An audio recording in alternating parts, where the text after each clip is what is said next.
নমস্কাৰ আপোনালোকক পুনৰবাৰ ডিজিটেল ষ্টাডি চেনেলটোলৈ স্বাগতম জনাইছোঁ। আজিৰ এই ভিডিঅ'টিত অসম চৰকাৰৰ পৰা মুকলি হ'ব লগা বিভিন্ন প্ৰতিযোগিতামূলক পৰীক্ষাসমূহত সহায় হোৱাকৈ আপোনালোকৰ মাজলৈ কেইটামান অতি গুৰুত্বপূৰ্ণ কুৱেশ্যন এনচাৰ লৈ আহিছোঁ। গতিকে আপোনালোকে ভিডিঅ'টো স্কিপ নকৰাকৈ সম্পূৰ্ণৰূপে চাব। আজিৰ ভিডিঅ'টিৰ প্ৰথমটো কুৱেশ্যন হৈছে অসম কৃষি বিশ্ববিদ্যালয় যোৰহাটত কিমান চনত প্ৰতিষ্ঠা কৰা হৈছিল?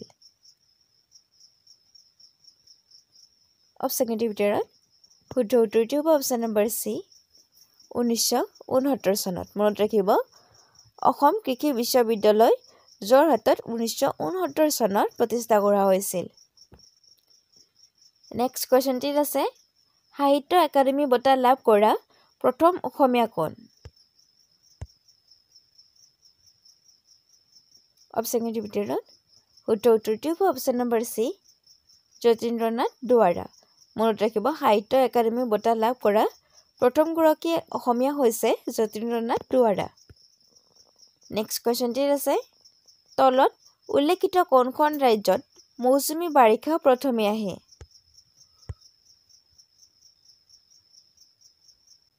অপশ্যনকেইটিৰ ভিতৰত শুদ্ধ উত্তৰটো হ'ব অপশ্যন নম্বৰ ডি কেৰেলাত। মনত ৰাখিব কেৰেলাত মৌচুমী বাৰিষা প্ৰথমে আহে। মনত ৰাখিব অপশ্যনকেইটাৰ ভিতৰতহে আহে দেই। অপশ্যনকেইটাৰ ভিতৰত কেৰেলাত মৌচুমী বাৰিষা প্ৰথমতে আহে। যদি ইয়াত বেলেগ বেলেগ অপশ্যন থাকে তেতিয়াহ'লে এনচাৰটো হয়তো বেলেগ হৈ যাব।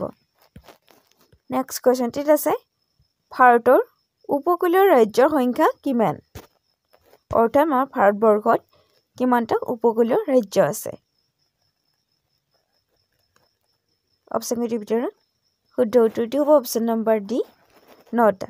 মনত ৰাখিব ভাৰতৰ উপকূলীয় ৰাজ্যৰ সংখ্যা হৈছে 9, অৰ্থাৎ 9খন ৰাজ্য আছে আৰু ভাৰতবৰ্ষৰ উপকূলীয়।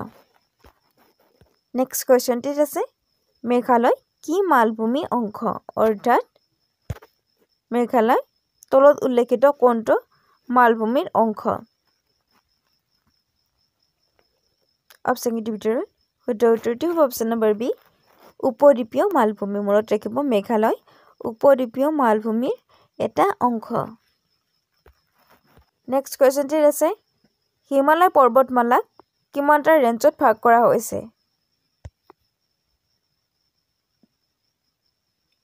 অপশ্যনকেইটিৰ ভিতৰত শুদ্ধ উত্তৰটো হ'ব অপশ্যন নম্বৰ এ 3টা।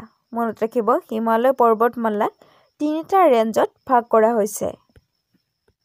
নেক্সট কুৱেশ্যনটিত আছে তলত উল্লেখিত কোনখন দেশত ভাৰতৰ সৈতে আটাইতকৈ দীঘল স্থলসীমা ভাগ কৰিছে? অপশ্যনকেইটিৰ ভিতৰত শুদ্ধ উত্তৰটো হ'ব অপশ্যন নম্বৰ ডি বাংলাদেশ। মনত ৰাখিব বাংলাদেশে ভাৰতৰ সৈতে আটাইতকৈ দীঘল স্থলসীমা ভাগ কৰিছে। নেক্সট কুৱেশ্যনটিত আছে চুকলেংমুং নামেৰে কোন জনাজাত আছিল? অপশ্যনকেইটিৰ ভিতৰত শুদ্ধ উত্তৰটো হ'ব অপশ্যন নম্বৰ চি গড়গৈয়া ৰজা। মনত ৰাখিব চুকলেংমুং নামেৰে গড়গৈয়া ৰজাই জনাজাত আছিল। নেক্সট কুৱেশ্যনটিত আছে কোন আহোম ৰজাই ৰাজধানী গড়গাঁৱলৈ স্থানান্তৰিত কৰিছিল? অপশ্যনকেইটিৰ ভিতৰত শুদ্ধ উত্তৰটো হ'ব অপশ্যন নম্বৰ এ চুকলেংমুং। মনত ৰাখিব চুকলেংমুঙে ৰাজধানী গড়গাঁৱলৈ স্থানান্তৰিত কৰিছিল। নেক্সট কুৱেশ্যনটিত আছে কোন বছৰত তুৰ্বক খানে অসম আক্ৰমণ কৰিবলৈ আহিছিল? অপশ্যনকেইটিৰ ভিতৰত শুদ্ধ উত্তৰটো হ'ব অপশ্যন নম্বৰ চি 1532 চনত। মনত ৰাখিব 1532 চনত তুৰ্বক খানে অসম আক্ৰমণ কৰিছিল। নেক্সট কুৱেশ্যনটিত আছে কোনজন আহোম ৰজাই স্বৰ্গনাৰায়ণ উপাধি ব্যৱহাৰ কৰিছিল?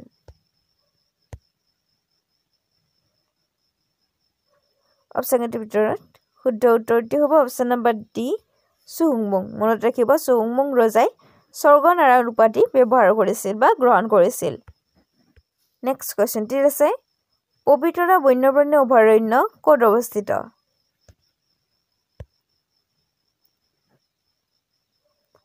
অপশ্যনকেইটিৰ ভিতৰত শুদ্ধ উত্তৰটো হ'ব অপশ্যন নম্বৰ এ মৰিগাঁৱত। মনত ৰাখিব পবিতৰা বন্যপ্ৰাণী অভয়াৰণ্যখন মৰিগাঁও জিলাত অৱস্থিত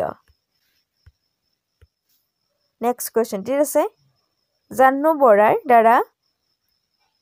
বৰাৰ দ্বাৰা পৰিচালিত প্ৰথমখন ছবি কোনখন অপচনৰ ভিতৰত শুদ্ধ উত্তৰটি হ'ব অপচন নম্বৰ চি অপৰূপা মনত ৰাখিব জাহ্নু বৰাৰ দ্বাৰা পৰিচালিত প্ৰথমখন ছবি হৈছে অপৰূপা নেক্সট কোৱেশ্চনটি আছে তলৰ কোনজনক প্ৰিয়দৰ্শী বুলি কোৱা হয় অপচনৰ ভিতৰত শুদ্ধ উত্তৰটি হ'ব অপচন নম্বৰ এ অশোকক মনত ৰাখিব অশোকক এজন প্ৰিয়দৰ্শী বুলিও কোৱা হয় নেক্সট কোৱেশ্চনটি আছে ভগৱান বুদ্ধৰ কোন স্থানত মৃত্যু হৈছিল অপচনৰ ভিতৰত শুদ্ধ উত্তৰটি হ'ব অপচন নম্বৰ এ কুশীনগৰত মনত ৰাখিব বুদ্ধৰ কুশীনগৰত মৃত্যু হৈছিল নেক্সট কোৱেশ্চনটি আছে গায়ত্ৰী মন্ত্ৰ কোনে ৰচনা কৰিছিল অপচনৰ ভিতৰত শুদ্ধ উত্তৰটি হ'ব অপচন নম্বৰ এ বিশ্বামিত্ৰই মনত ৰাখিব গায়ত্ৰী মন্ত্ৰ বিশ্বামিত্ৰই ৰচনা কৰিছিল নেক্সট কোৱেশ্চনটি আছে হিন্দু উপত্যকাৰ সভ্যতা সমাজতে কাৰ লগত বাণিজ্য কৰিছিল অপচনৰ ভিতৰত শুদ্ধ উত্তৰটি হ'ব অপচন নম্বৰ এ মেছ'পটেমিয়া ৰাখিব হিন্দু উপত্যকাৰ সভ্যতাৰ মাজত মেছ'পটেমিয়ামৰ লগত বাণিজ্য কৰিছিল নেক্সট কোৱেশ্চনটি আছে আলাবৈ ৰণত একেদিনাই কিমান অসমীয়া সেনাৰ মৃত্যু হৈছিল